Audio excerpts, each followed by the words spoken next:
guy alone inside. He's got the breakaway with the touch to the right. Goal! Everything you wanted from this debut. It's Brandon By. Taking a shot with the left. Goal! Isaac Frank from 25 yards out. The equalizer. Will Kidd with the touch of the goal. It's a go-ahead goal. Minneapolis City.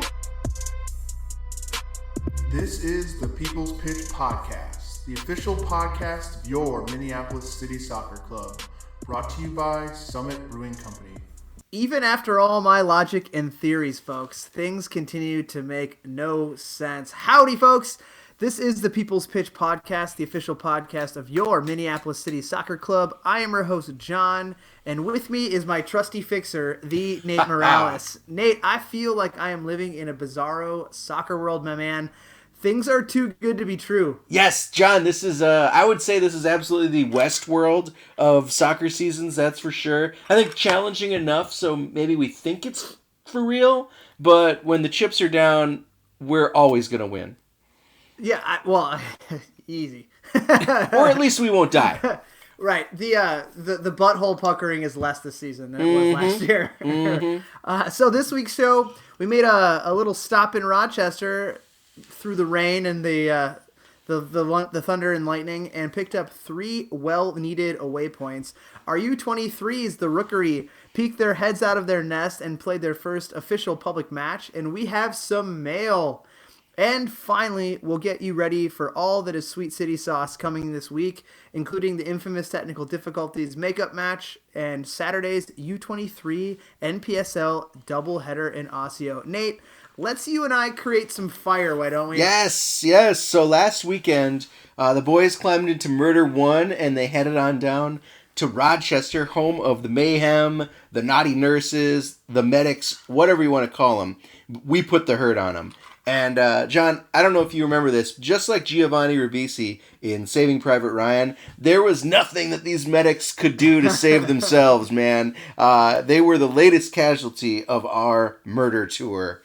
The starting lineup for Minneapolis City down there in Rochester was Matt Elder in net, a backline of A.O., Max Kent, Trey Benhart, Mark Haight. We had Chuck, Will, and Marty starting in the midfield. Very unorthodox midfield that reminded me a lot of the trip to Sioux Falls, so I was a little worried. But when your midfield is Chuck, Will as the defending or the holding midfielders and Marty up top, you might do okay.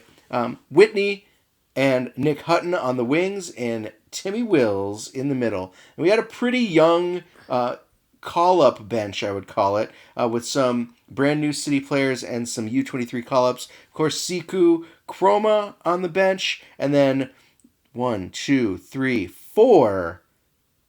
U23s. Josh De La Rosa, Troy Luegi, Lionel Vang, and Aiden O'Driscoll. There was an injured James Nair sitting on the bench just screaming for fun, maybe. We had on the bench... Absolutely. Absolutely. We had Sarah running the Game Day Twitter, and of course, John, you were on the bench. Shades of Madison 56ers. Shades of last year against Med City. That's true. I am undefeated on the bench against the Medics. So, as you noted, Nate, with the injury bug and other obligations, we leaned heavily on all of the outside... all of them outside of Troy, from a U23 perspective, who had kind of made their mark felt, and then Aiden as well making his debut. But you said young bench. The dudes carried around a water. Here's the funny thing about Troy. The dude carries around a water bottle that says Mike's Secret Sauce on it. So how can you not like sitting and watching a game with Troy? Who's Mike? Bench? I had no idea. He didn't even tell me who Mike was. That's like the newest Steve mystery. It is. So maybe I started calling Troy Mike. Yeah. Because, it's just funny because, I mean, he's like 9 feet tall and you can't miss him. So I'm like flanked by 2 polar bears in him and James. And I go to fill up a glass of water for Whitney, who ran over to get, because I was sitting right next to the water jug. And then I come back and Troy just kind of quietly just says, John, don't use that stuff. Use this. And he just shows me his Gatorade jug with a piece of tape that says fucking Secret Sauce on it. I was like, God damn it, kid. You're bizarre. Right. So, anyways, were you able to catch the game at all, Nate, or were Yeah, you yeah. following Game Day So Twitter? no, I was watching the feed. I was at a birthday party, a 40th birthday party at New Bohemia in Roseville, and I was the guy in the corner with the with my phone watching the live feed, which was basically a flip book. I don't know if you got a chance to see the feed at all, but it Yeah, I did. did. It was a little herky jerky, but I did get a chance to see both city goals. And wouldn't you know it, the feed cut out right before Rochester scored. So I was calling shenanigans, but it all turned out okay for us. It was like a Tumblr screen flip. Yeah, totally. So the game started out with a 30-minute rain delay, and I'll caveat this: the whole way there, all I'm hearing from Matt and from Adam is, "We're not playing this game. We're not playing this game." Everyone's like, "Oh man, you guys are driving right into a hail and tornado warnings," and I was like, "Guys, we're gonna be fine." So all of you can suck it, because I was the overly optimistic one who was like, we are playing this game, and play the game we did, Nate. But we started 30 minutes late because of lightning. It was the only strike of lightning that we saw. And then all of a sudden, like we were in the eye of the storm, the red parted right around where we were at. Like literally on the radar, it went around the stadium. So rain stopped, or it was very, very light, and we were off to warm-ups, but we only had 30 minutes to warm up, which totally sucks, but both teams had to go through it, so there wasn't a competitive advantage there. So the game started on time. It's just a matter you only had 30 minutes on the field instead of the normal hour or 45. Right, exactly. Okay. So both teams had to go through the suck of only having 30 minutes to prepare, but it is what it is, and then we were off. But one thing to note, too, before we start was we were, as always, diving into the rule book and following the rules, like some people don't, and we found out that an official match is considered after 45 minutes.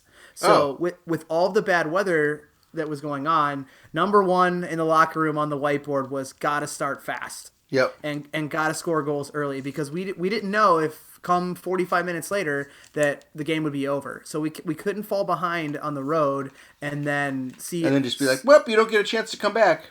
Right, exactly. So we were in constant communication with the referees, and we kind of knew what the story was. So anyways, on we went. The game started out with the nurses deploying their 3-5-2 formation, and lo and behold, Nate, where do you think all of their attacks came from? I'm going to go out wide. Yes, out wide. And it was almost comical how little they tried to play up the middle. And what I don't get about their team is, and we've talked about it before, we respect them for how well they can play and their individuals that can play on the ball, but they just follow this system of trying to create 2v1 matchups on the wing, specifically the left side, that it's actually easy for us to defend against that. However hard as it looks on the field or when you're watching, but from a player perspective, you know where the ball is going to go. Yeah. And I noticed that real early that there was a lot of action, especially on the far side of the field through the stream. And really it felt like when we needed to get a breather, we could just kick it over to a couple guys in the middle, kick it around a little bit, and then move on with our lives. Right. And I was, talking to James, and I was like, James, where do you think the ball's going to go? And he's like, left side. Oh, and then the ball goes to the left side. And the next time I got the ball, I was like, hey, James, I bet you $100 the ball goes to the left side. And it would just keep going through that left side. And what I understand that they have Neto and Rapido. But the left side is Mujic's side, isn't it? Well, he didn't start. He only came on because of injury. Oh. So they had another guy. I forget what his name was, but he was much better than Mujicic. But I understand they want to whip crosses in, but the problem is that when they actually were more dangerous against us when they did try to play through the middle, but it was almost like they got hit by the shot caller whenever they tried that by their coach, and then he made them go right back outside again. And I mean, outside of a couple substitutions to bring on some taller, more attacking options, all it said to us was they're putting on what was his name? Jared Holt, the central defender who had the handball last time we played them. He didn't start, and then he came on as a central striker in the second half. And I I know, exactly. I pulled Max and Trey aside, and I was like, you guys know what they're doing, right? They're not going to play through the middle anymore. They're going to try to whip in crosses to this ogre who's going to try to nick in a goal. Yep. So don't even worry about anything through the middle. Like, worry about it all coming from the outside, and then just pick off those passes. So, anyways, with the Crows eager to exploit another bunker of slow defenders and then people pressing us, we did what we do best, and that was pressure and then release our wingers. That is when 20 minutes in, a clearance came from Trey that, out of the back line that caused some trouble on the bounce between two Med City defenders. And then it was literally attacked by an onrushing Nick Hutton. Like, he was already at full steam before these guys even knew what hit him. He collected the ball. He turned the defender inside out. Like, the guy spun like a top. He picked his head up and saw where the keeper was and then put it down and unleashed a laser into the upper 90. And I mean, if you could put a ball into the upper 95 and it could still go in, he figured out how to do it. And, I mean, his shot was hit so hard that the goalie didn't even move. I don't even think he turned his head. It went in the goal and then he picked it out of the back of the net. And then right there, Nate, the Crows we strike first again, and we are up 1-0 20 minutes in. I didn't I'm sure, I don't know if you got a chance to rewatch the stream, but in the confines of New Bohemia on my phone, I didn't get to hear this. But the commentators for this game were not were not the best, right? No, it was actually the PA announcer who would like turn off the PA and say something and then turn the PA on. Oh, it was? Oh, that makes a lot of sense. So he's kind of, doing a real mediocre job, but when that when that ball hits the upper net, he just goes, "Oh, shoot." Yeah, I did. And then he was like, "Oh shoot! Oh man! Oh, okay." Yeah. What are you gonna do about that? Yeah, and then Hutton runs over to like high five everybody on the bench, and he's like, "I think that's the guy who scored." He's like, "Yeah, no shit, guy." Yeah, yeah. I mean, amazing goal. A couple people on Twitter have said goal of the year so far, and it was, if only for sheer power and determination, it was one of the goals of the season.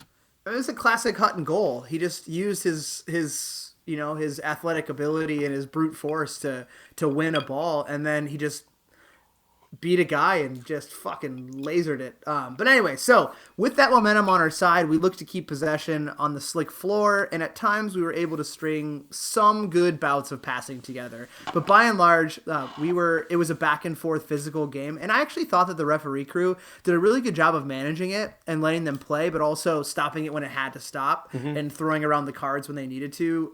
Outside of the yellow card we got, which I'll get into later. But the nurses found themselves growing ever frustrated with the fact that we had our defensive 6 players, and I'll kind of key in on Charlie. Chuck played fantastic at the number 6, and then when you have a guy like Will Kidd who has the energy of a Labrador Retriever, you're not going to be able to break that down in the middle. So we had 6 guys that were always back organized, picking passes off in the middle or defending out wide, and they were unable to unlock things outside of some long distance shots by Neto and Rapido, who both can strike a ball very well, but nothing really materialized. So around the 40-minute mark, I'll call it a masterclass in tactical changes. Our coaching staff deployed basically understanding that there was a clear weakness in the Med City backline as they were leaving a huge gap in front of themselves, in front of the 3, and they were very spread out. So there were clear channels for us to attack through. So Coach Pribbs did some switching of personnel and moved Will Kidd from the number 8 spot in the midfield to the wing, replacing Martin, who dropped back into Martin replaced him at the number 8. Timmy dropped back from his usual striker role into his unconventional number 10 role and kind of that false 9.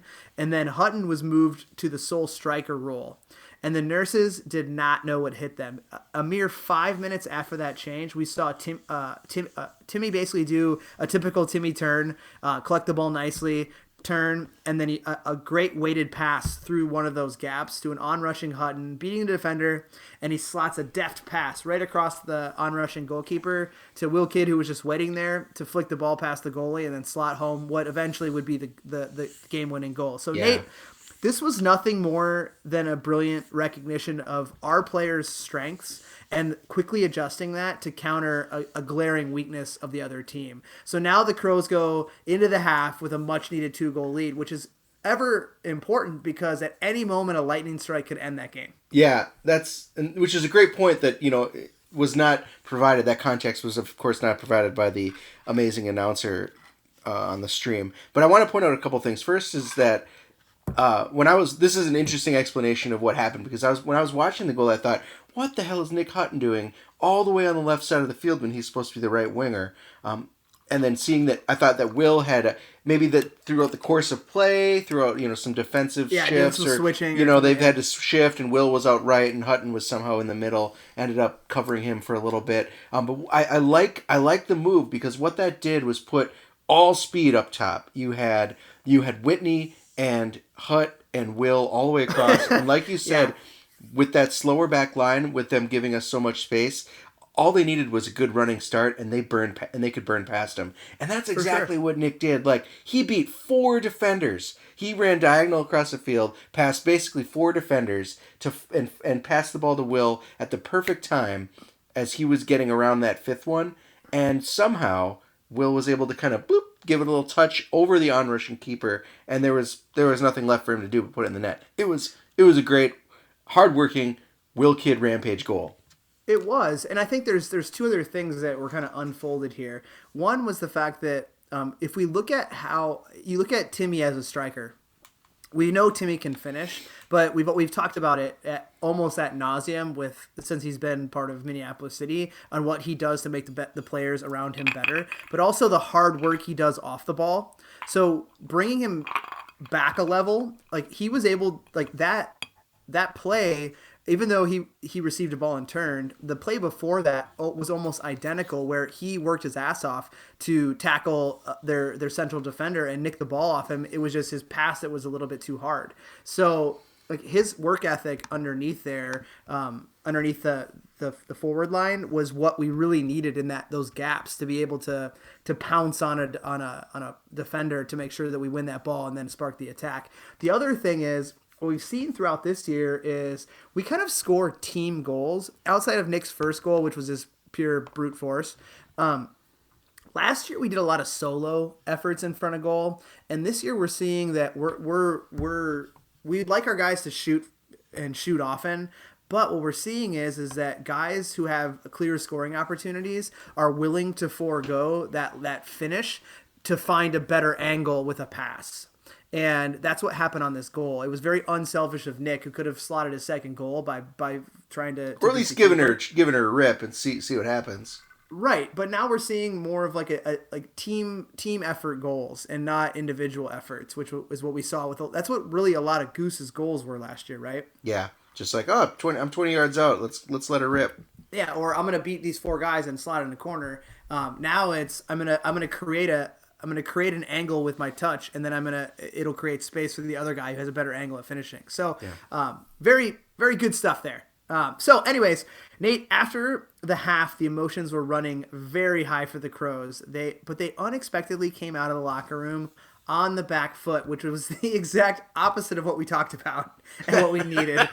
So I'll give a little bit of credit here to Med City. They turned up the pressure, but we were equal to every challenge until a soft foul, and I believe an even softer yellow card was issued to Mark Haight. So he did leave his feet on a challenge, and he did get the ball, but it just kind of looked a little awkward because it was wet and he slipped a little bit. So keys of the game I talked about last week.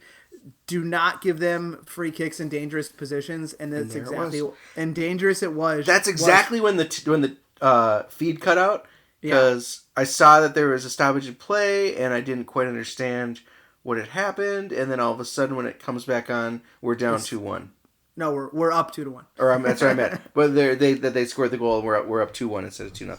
Right. So basically, it was they're great at set pieces. I mean, if they spent half the time they do at set pieces figuring out how to counter different ways to attack instead of going down the left side, they'd probably win the division, to be honest with you. But anyways, they do a great job of finishing free kicks. Neto is just a big human being, and he just cleared a path from the top of the box to the corner of the 6, and just throwing guys out of his way, and he hit a ball off a bounce and buried the home of the goal. And this is when the "oh crap" comments started flying and the tension started to get turned up, and will we fold?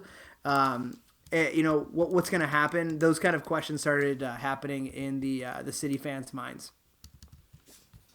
So the match would be end to end with chances on both sides after that, with challenges flying in, which made for an exciting final half hour, to be honest. But everything Med City tried to counter us with was equalized by another stellar performance by our defense. So with tired legs and heavy wet feet starting to kind of take toll after playing on wet turf for over an hour, the substitutions started to come in. And City once again needed to rely on its depth this part in the game. And you look at the bench we had, you had some people who were proven, and you had some people who from the U23s that have come up and have performed, but you also had some guys in there that you're like, I don't know who this is. This is a big moment in a big game that we really need to see out. Can they perform? So the first sub came in with inserting Josh De La Rosa for a tired Whitney Brown. And, Whitney didn't find the score sheet, but a lot of his effort and his credit was on the defensive end, because there were waves of attack coming on his side.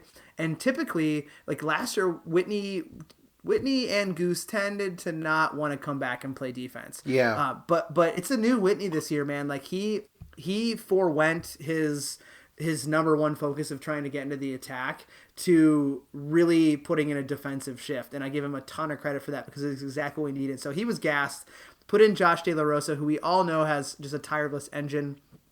Then it was Lionel Vang, who was inserted to add a spark and some well-needed speed in the middle of the field for Martin, who was also tiring.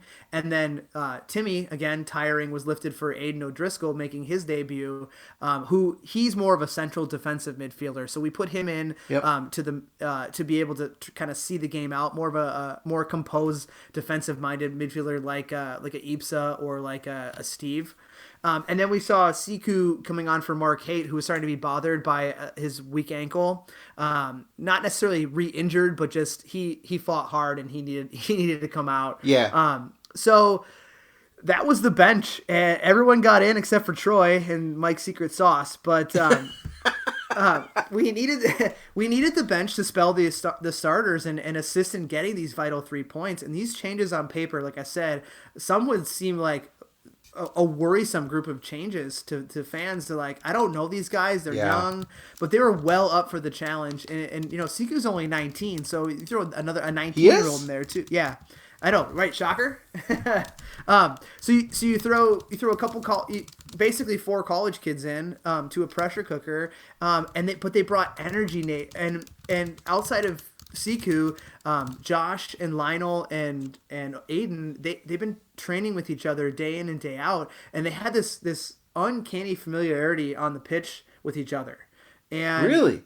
Yeah, like they were moving off the ball in triangle. I mean, Josh was on a wing and Lionel and Aiden were in the middle, but what they were doing was moving off the ball well to find pockets, and they just knew where each guy was going to be. And it was really great to see, because not only does it show that our U23 staff is getting these guys prepared, but they're able to, when they get in there, to pull on those cues that they see in practice. So very cool. Yeah, it was super cool to see, and my God, dude, it was what we needed. It was what we needed. Yeah. So with the minutes waning, it was a combination play of, like I said, of Josh, Lionel, and Aiden, who calmed things down and really just did a fantastic job of keeping the ball to kill off the clock. After a clearance by AO, who put in another masterpiece to defending on his right side when a lot of those waves were coming at him, Josh really smartly drew a foul on a guy. The ensuing free kick kind of was lumped into the box, into the corner of the box to waste some time, and ended up being the last kick of the game. So 3 points to the Crows, and another statement this year that this team has the fight to see these games out.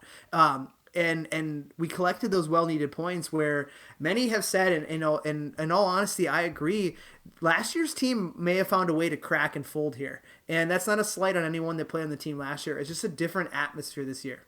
Yeah, absolutely. I think, like you said, last year we either would have given up that second goal and walked away with it with just a single point, or we would have been the ones giving up the first goal.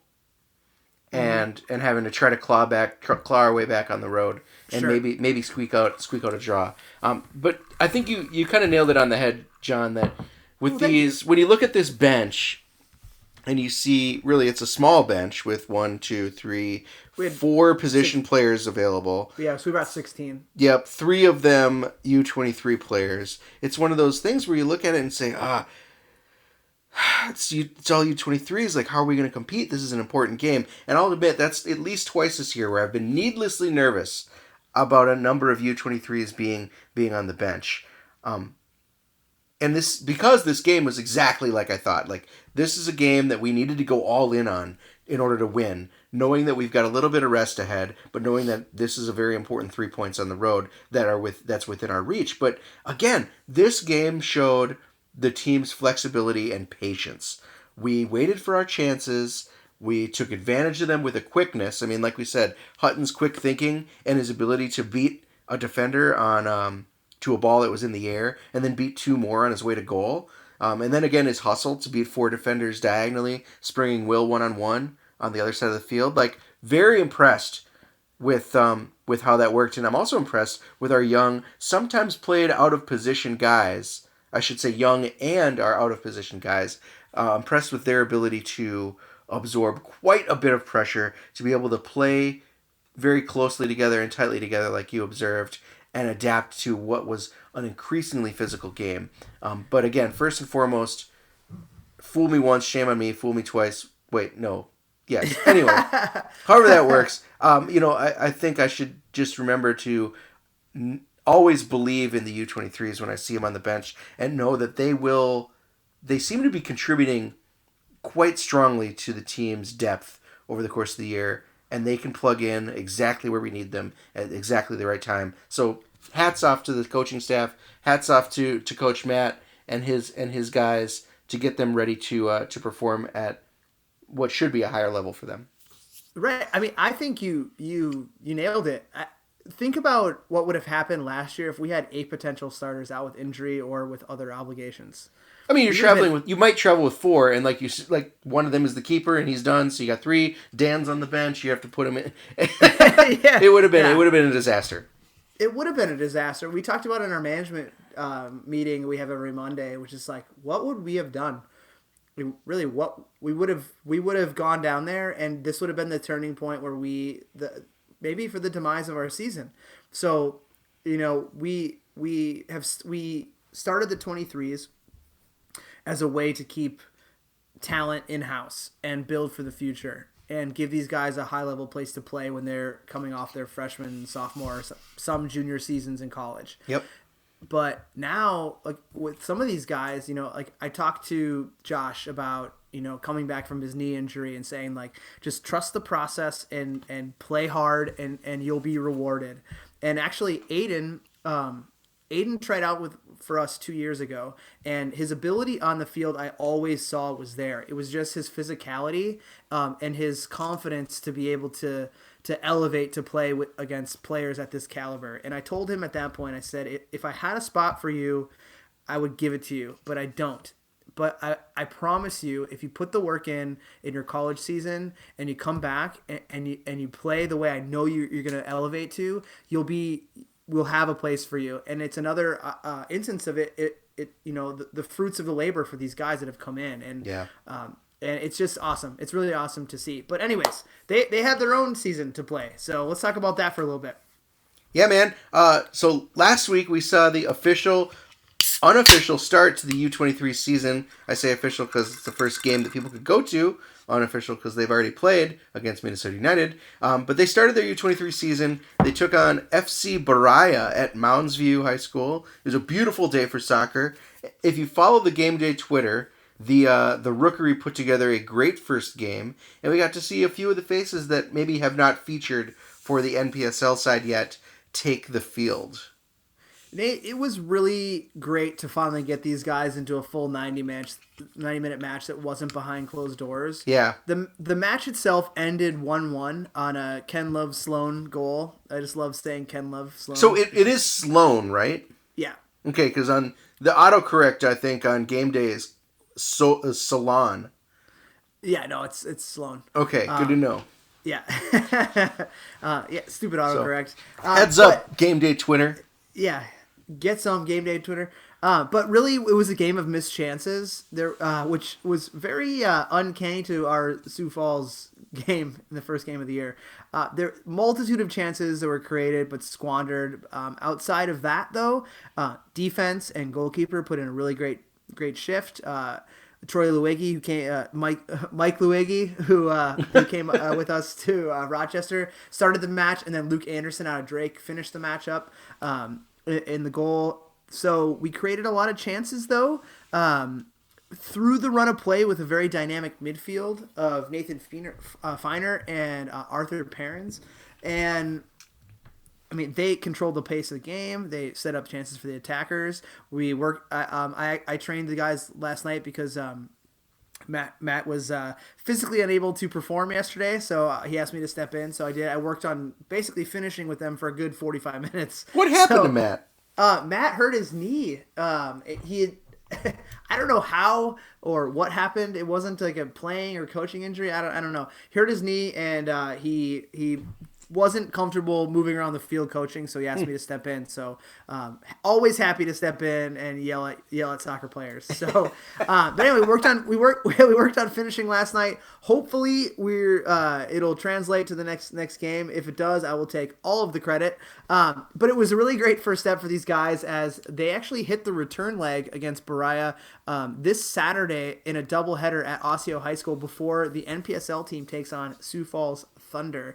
And I'll say this, if you really want to see the future of what this team can be, you really need to get out early on Saturday at 3:30 and watch these kids play ball. They're super fun to watch. They play really hard. They have a really great kind of team brotherhood going. It's awesome. It's really awesome. So get on out there. Don't be stupid. Yeah, and again, you never know when they're going to pop into the NPSL squad for a game when needed. And I guess seeing these guys in action, at least for me, would help to alleviate any of those nervous feelings when I see their names on the lineup sheet. Hey, John, one last question before we move on. Did I see Duluth's Garga Nua on the Berea squad? Yeah, he's on the Berea squad, and also you know who else is on the Berea squad? E-Man. Minneapolis City's ever-present wild card from the first couple of years, Emmanuel Brown. Yeah, so because wasn't E-Man supposed to be on a different team this year? Twin Stars. Yeah, that was on it. Twin Stars last year too.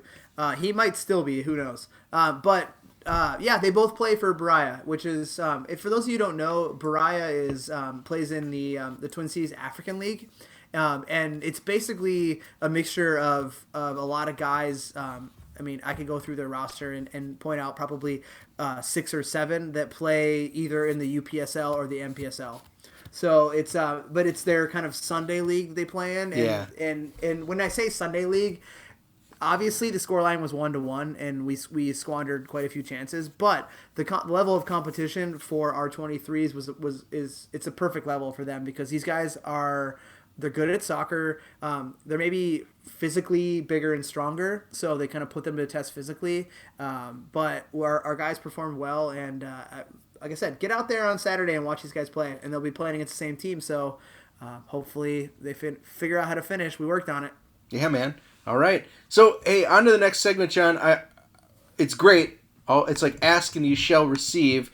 Our own official mailbag, Bryn, wrote in with another couple of questions this week. So let's get content editor. Let's get to them. Yeah, that doesn't sound that great. Content editor sounds better than mailbag. Yeah, sorry, Bryn. So Minneapolis City Mailbag, Bryn Shank. So we'll start. He's got a number of questions that I think all should be addressed. So let's get right into it here. First question from Bryn.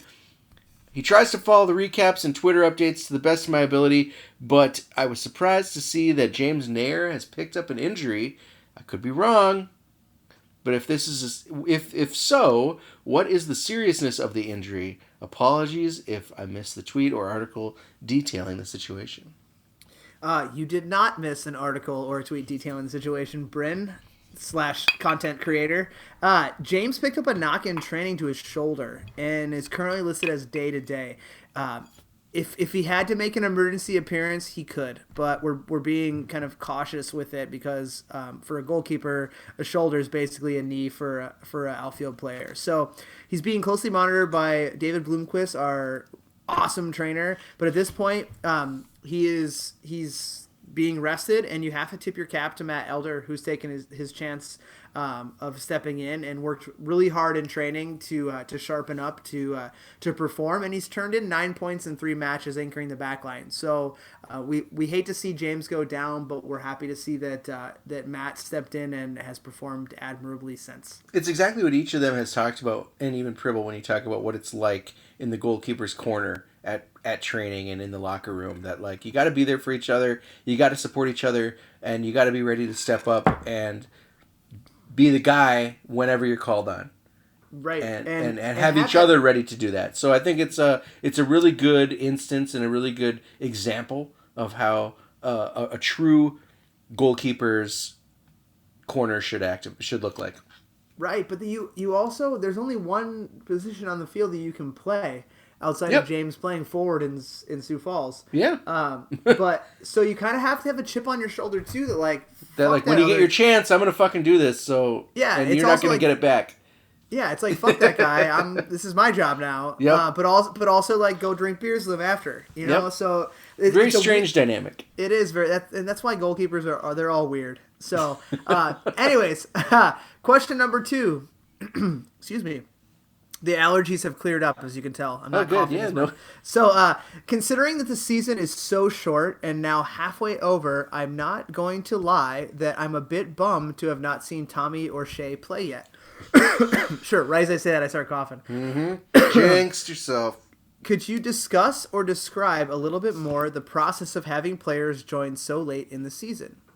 Is it that they are just so talented, in parentheses, a national team call-up and a D3 player of the year is pretty fucking good, that to not have them involved would be a clear mistake?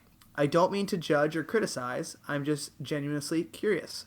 The main reason I bring this up is because of the depth and talent that is in the U23 roster, which we've talked about. Timely.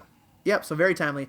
Thanks, Bryn. After all the great call-up performances we have seen, it seems harsh to potentially deny a player who has been with or working hard with the team from the start an opportunity for someone only joining now or soon, in my novice opinion. Yeah, so I'll start with this one, John. I think we've mentioned before, once or twice, but Tommy goes to Northwestern University, which The good one. The good one. The one in Evans, what the heck's it called? Up in Chicago. North Chicago. Which is on I forget what it's called all of a sudden. I blanked. I've even been there like twice. It's not Evansville, is it? Yeah. Oh. Just he goes to the good one that's in the Big Ten. So he goes to the good Northwestern, and the good Northwestern, like I said, I've been there a couple of times in my past, is on this really bizarre trimester schedule. So I checked there. I've actually been like looking and checking. Finals wrap up on Saturday, so you got to assume that right now Tommy is taking his tests, getting ready to leave. We might see him next week in training, right? Correct. So he'll be in training next Monday, unless moving back from school he has any issues. But we expect him to be in training next week. And honestly, he'll be coming in at a much needed addition to the team that has seen the injury bug hit the middle of the field. But to the question, once again, thank you, Bryn, for the question. Very timely. Tommy coming in is not just handed a spot in the lineup. So he probably hasn't been playing competitive soccer, maybe kicking the ball around a little bit, but I know working out for sure. But we have to get game ready, and he has to compete for his spot on the game day roster like anybody. So the U23 guys that have done such a fantastic job of filling in when our needs have presented themselves will continue on with their own team.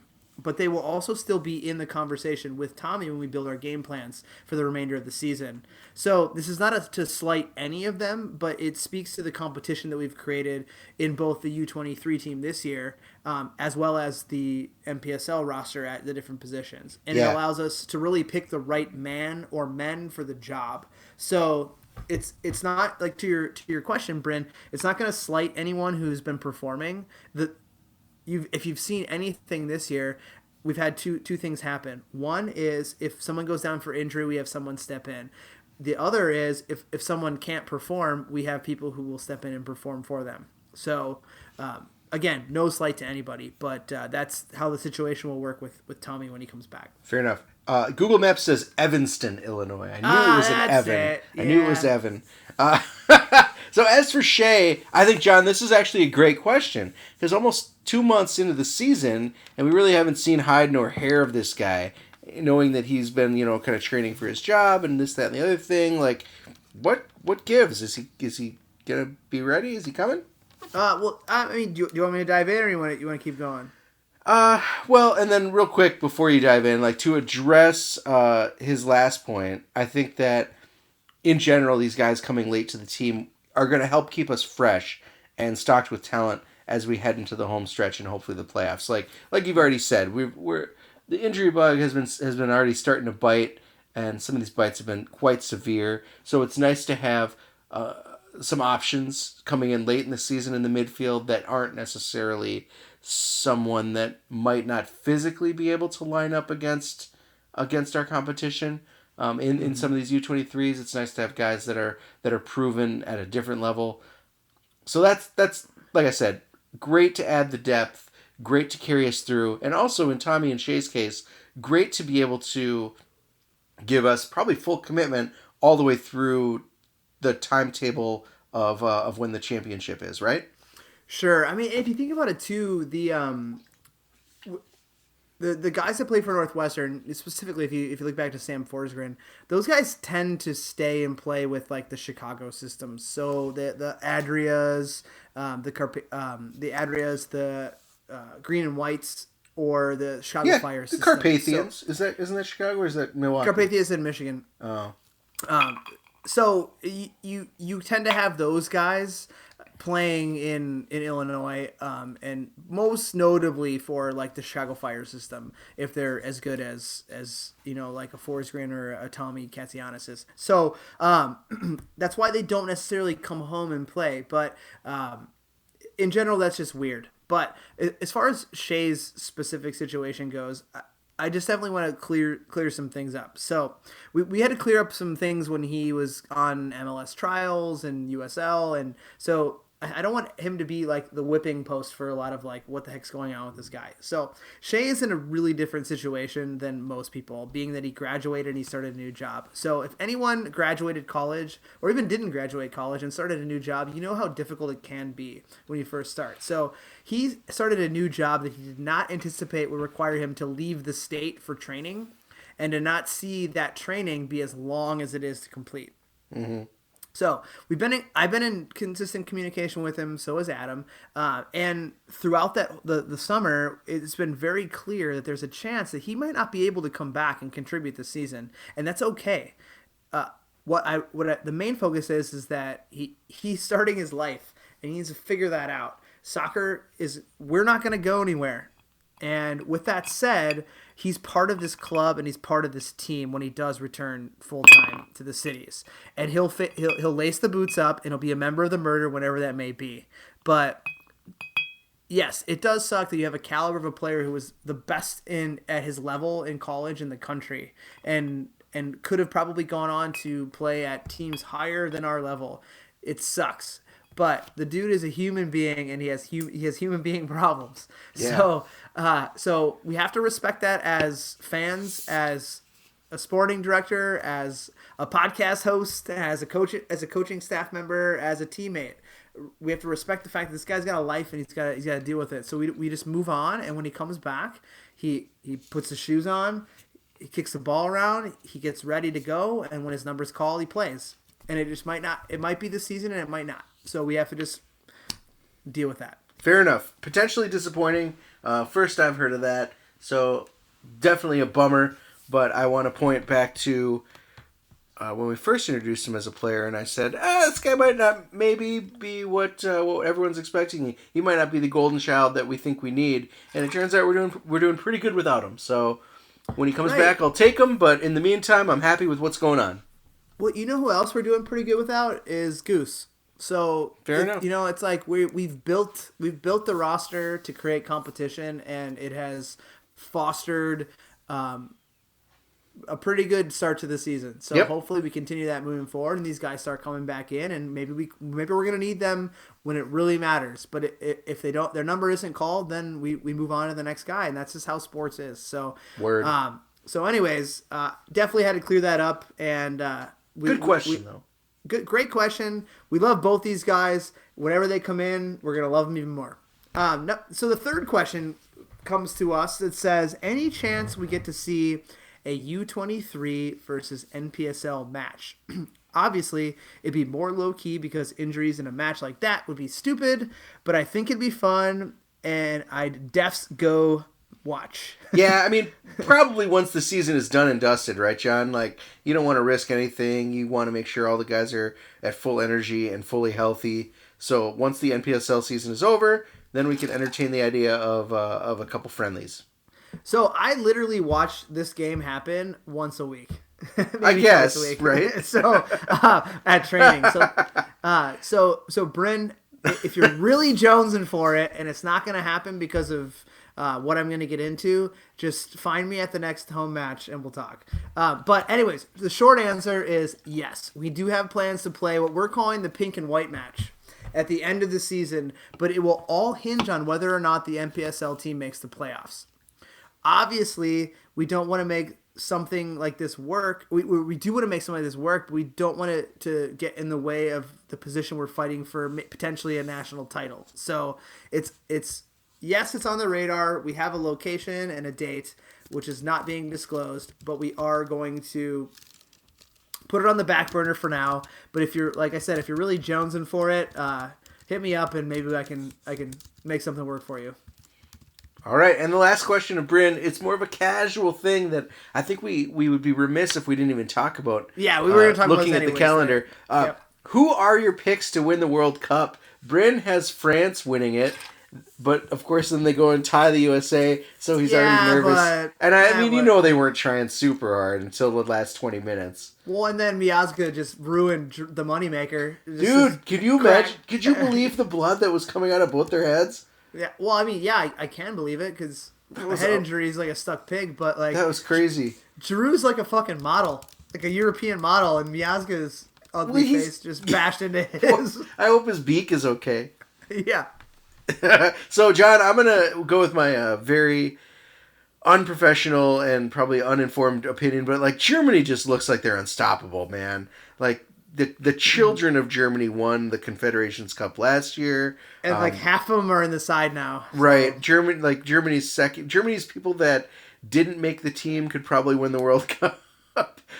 So I think Germany is my favorite, which is a obvious boring pick. I think Brazil's defense is just okay. So while their attack is going to be great, I just think they're going to get scored on too much to really compete at the high level with once they get through the group stage. I think Belgium is really my sleeper to maybe beat Brazil. I think Eden Hazard looks super hungry. I like Belgium's defense. I like Belgium's organization. They're just pretty cool dudes. I hate Fellaini's fro. That's the problem. Oh, man. So, are you done? You want me to... That's it. What about you? Mine's a little bit more... I think you'd love Germany, right? Well, it's no surprise that I'm a German supporter. So, but I could see them hoisting their 6th cup, but I wouldn't sleep on Spain. And they're not my sleeper. They're like my... you need to pay attention to Spain team. I do have a sleeper. They have the right mix of probably the most informed goalkeeper in the world right now in De Gea. And I'm not saying that just because I'm a United fan. The dude's super good. They have a stingy defense. They have a dynamic midfield, and they have 3 attackers in Isco, Villa, and Asensio, who are more than capable of putting together a good run for a tournament. But my sleeper, Nate, and I can't believe I'm saying it because they always shit the bed, is England. Like, I think that if everybody has such high anticipation for England and like they have all the press going into World Cups, but if you've noticed, there hasn't been a whole lot of press on England going into this World Cup. And I feel like they kind of have some of those players in a guy like Kane, who's not your typical English international. Like most English internationals are like the playboy types who like garner the attention, where Harry Kane's just like wants to just go play soccer, and he like doesn't drink and party, and like just like is like homebody, and he just wants to play good soccer. So I think you like mix him in with a guy like Rashford, and they've always played decent defensively. They have a young goalkeeper, or actually pretty much 3 young goalkeepers, and you never know. They're the type of team that could just like get some momentum and get hot. But I would say Germany 1, Spain 2, maybe England if they catch a fart in a bottle. Yeah, man, I'm with you. I think England loses to Germany in the quarterfinals. Or semi, well, I don't know, whatever, round of 16. I don't know what round that is, but Germany's goalkeepers, I mean, you got Ter Stegen, who's probably the most informed guy, but you're going to start Neuer because he's the best goalie. That's the thing, is I think that could be the biggest mistake that Yogi makes is... Outside of picking his nose and no, isn't it picking his butt and sniffing it? Well, both, actually. or was that Klopp? I can't remember. No, it was him. The funny part is that one of my friends sent me a text after he saw that, and he's like, "Tell me you haven't done that before." Well, fair enough, but I'm not on the pitch with like millions of people watching me. I'm like at home, like my butt's kind of sweaty.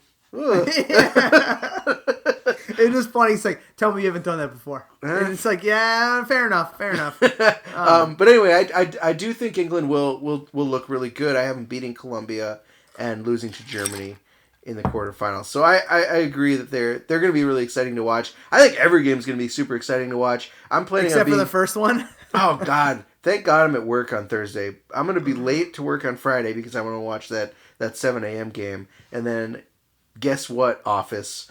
I'm just going to the TV room and locking myself in there. So call me if you need me. Yeah. Hopefully they don't listen to the podcast. So I think, John, we all know that the next game on the docket, Thursday night, we should not be playing. But we will be, and we should prepare ourselves. Like, it's actually a matchup that I was looking at with a little bit of trepidation leading into it, because they took all 6 points from us last year. Current streak of great form notwithstanding, what is different from last year when you're talking about Minneapolis City versus the Twin Sharts? So I think last year there was just a general expectation that we would just roll over them, and we weren't really ready for the style of play that they threw at us in both matches. Outside of the fact that the referee just like called the game with 10 minutes to go in one of them, and then it was just like a do or die match at home, bloodbath kind of game. But this year, however, we are less one-dimensional, I think, than we were last year. And we're seeing that our defense can handle different types of attacks, where last year things like the counter or overloads on a wing were really frustrating us. Yeah. And I also think that our strike force as a whole is just locked in. And last season, we were just starved for chances and starved for goals. But we can now score with multiple people in many different ways. Yeah.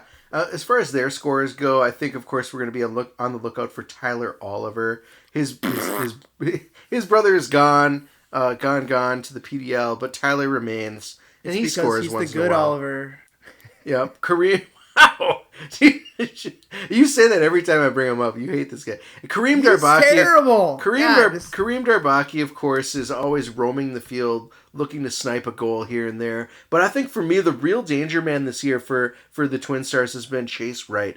Dude's got 9 goals already, 5 of them against teams not named Eris, including his own version of a hat trick against Dakota. What? Which is basically a hat trick versus Eris this year, right? Yeah, I mean, then that diminishes what Whitney did. But what can we expect out of this guy, and how are we going to deal with him? So, I'm going to talk maybe broader.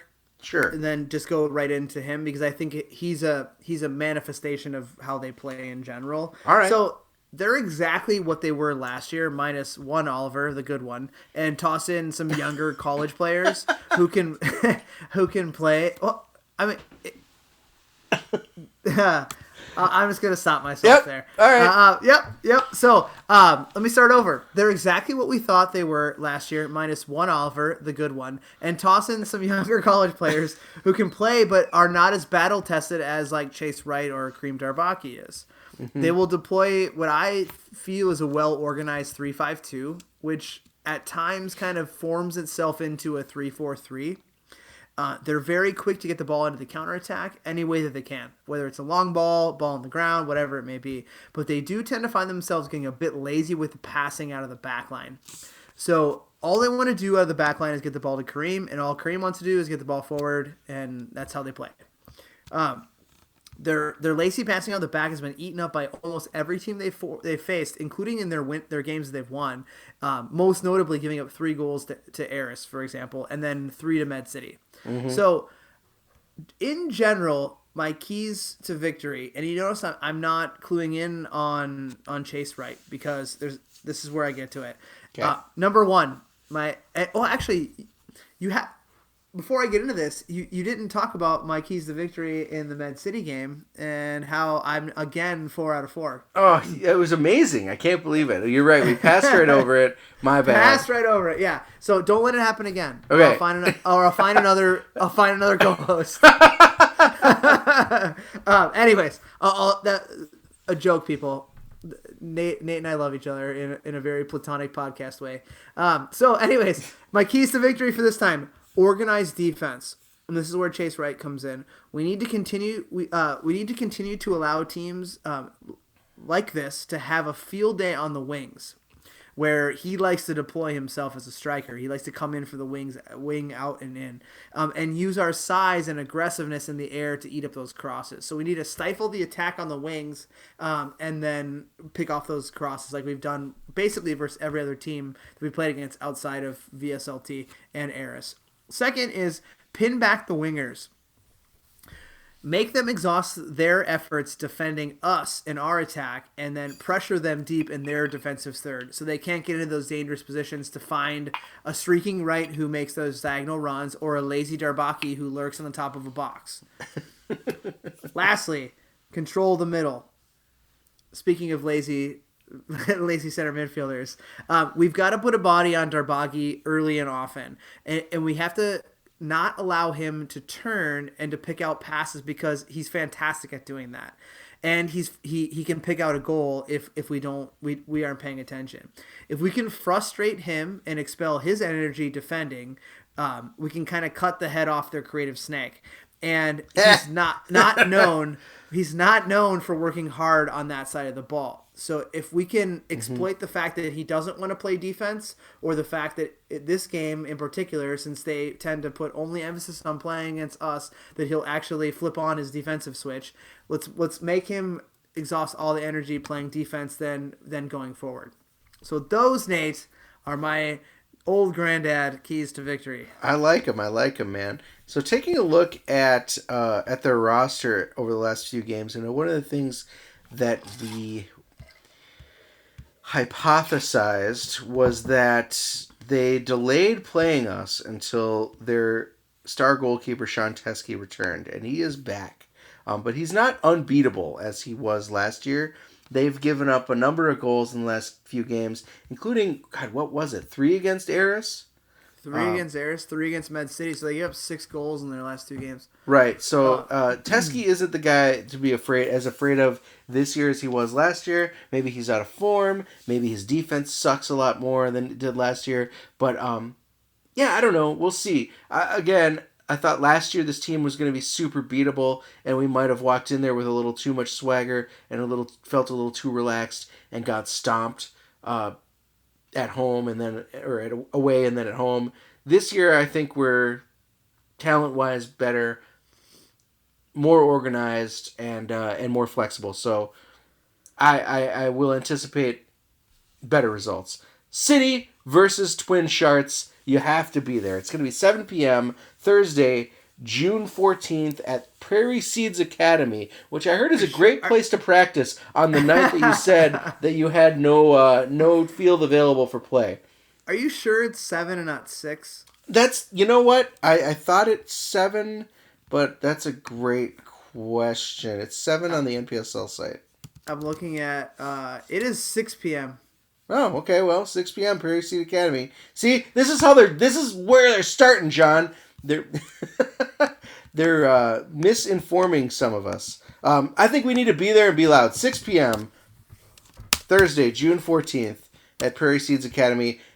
We can't let these fuckers get away with this shit. We have to be there. We have to rip them. We have to be the loudest people. We got to get those soccer moms super mad at us. Because I heard those soccer moms started a supporters group. And I bet their chants are going to be great. Just clipping double coupons, man.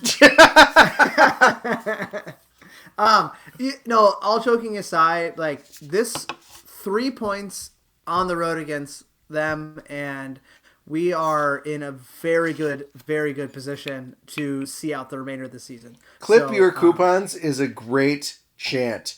That's going to be an amazing taunt if they start jawing at us. So if Mr. Baker or Mr. Schreier or any of the citizens are listening, Goldfish Fibers. Yep, clip your coupons. We'll be great. Anyways, enough of those idiots. Not Saturday. We got a game Saturday too. We have a game Saturday following the FC Berea U23 turnaround. We turn around and welcome Sioux Falls Thunder to the friendly confines of Osseo in our city doubleheader. And we have got to perform better than we did last time we played them in the first game of the year. And if recent history, Nate, speaks for itself, we are in a far better position and a far better team than game one, and have shown that. They, however, have fallen back to where we would expect them to fall on the table, and are now tasked with coming into our house, where we have shown is a bit more difficult place to play than people played last year against us and Edor Nelson Vanelli. Interesting. So what went wrong last time, Nate, you might ask? I do ask. I'm glad you asked.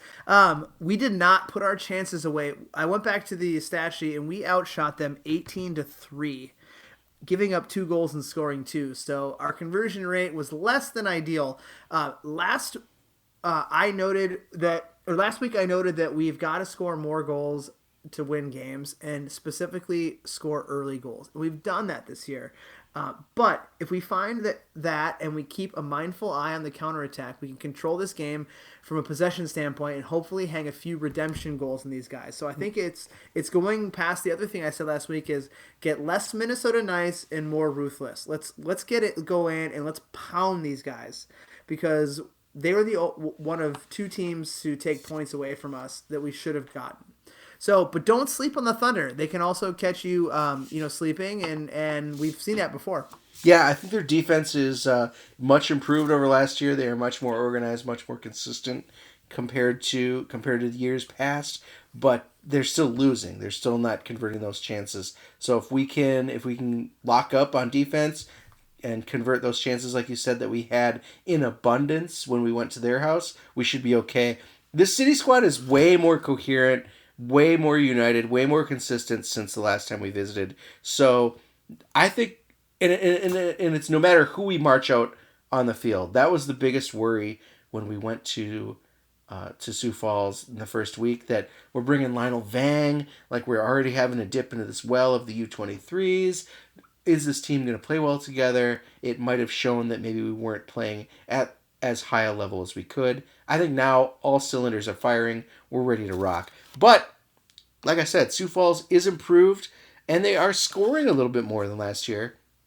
Thus the 2-2 draw against us. Michael Haight, of course, seems to be our boogeyman. He hasn't really scored since, but Bryce Holiday has 3, and Manny Rosas Quiros has 5. They've been putting the ball in the back of the net this season as a team, so that's good. What is this plan going to be against the Thundy?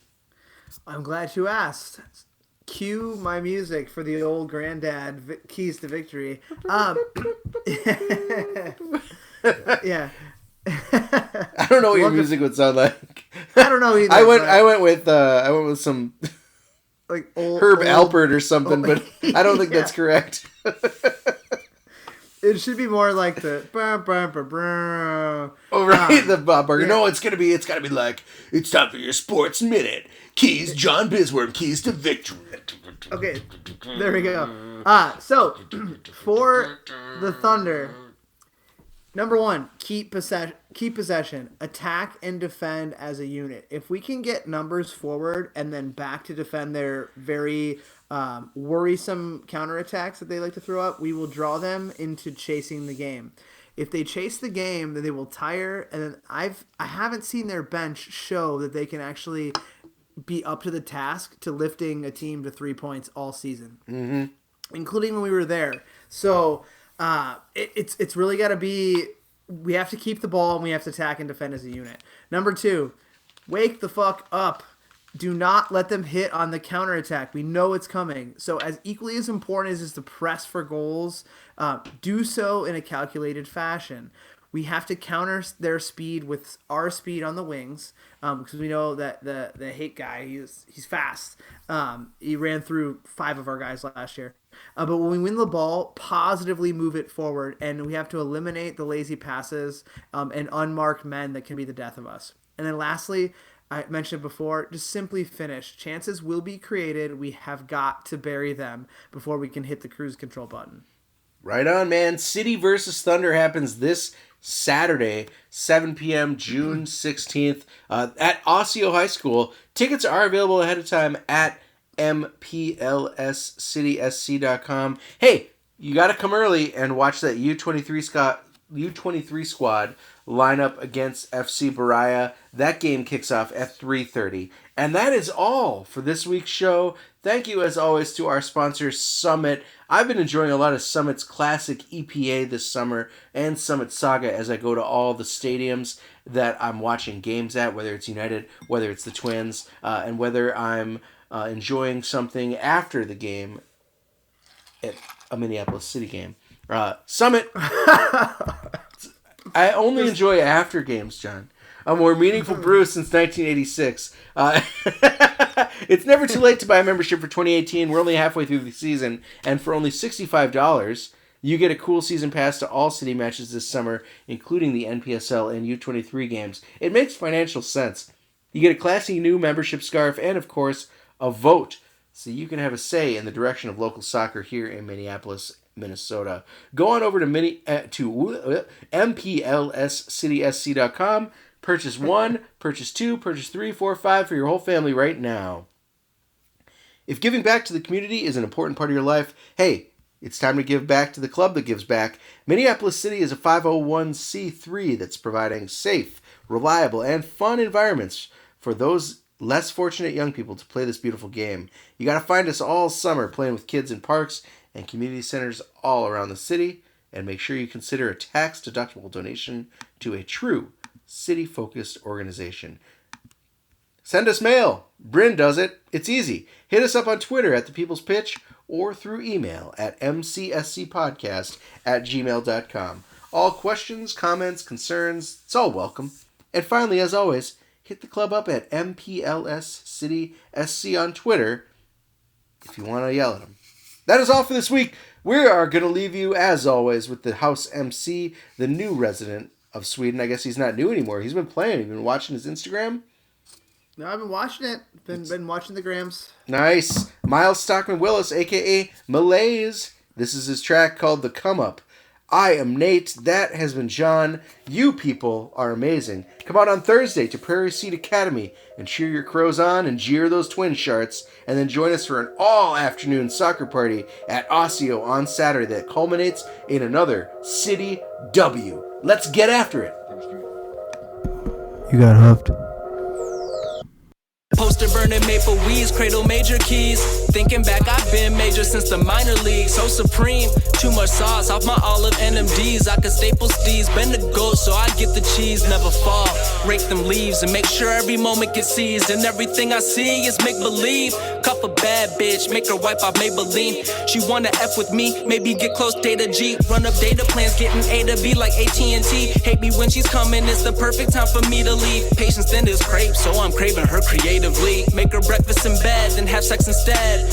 One life, live it up. 175 Grey Goose, treated like a sippy cup. 105 on the dash, watch me giddy up. Only one on the bench, still pressing city up. No stress from the press, it ain't news, I'm getting paper.